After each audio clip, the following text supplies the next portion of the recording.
पाटणागढ़ विराट धनुजात्रार शेष रात्रि रे कृष्ण बलराम मथुरा आगमन और कंसबध सहित धनुजात्रा उद्यापित होईछि।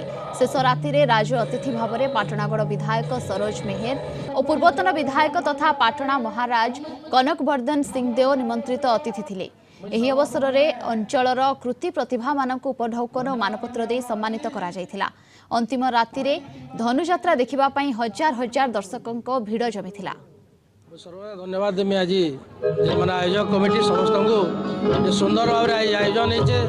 विशेषकर आज दरबार बहुत सुंदर होचे। द्वितीय लोकंर बहुत समागम होचे जेनथिरे कि आज एते वर्षा है सत्य ठंडा लगला सत्य आज धन्यवाद से आयोजक कमिटी के सुंदर भाव में से आयोजन लगे आज हजार हजार दर्शक आज पहुँचीन। पाटनार सबू गुरुजन मान को जेन मैंने से विशेषकर समय देकर आसिक कार्यक्रम को उपभोग कर लोकंर उत्साह बढ़ी।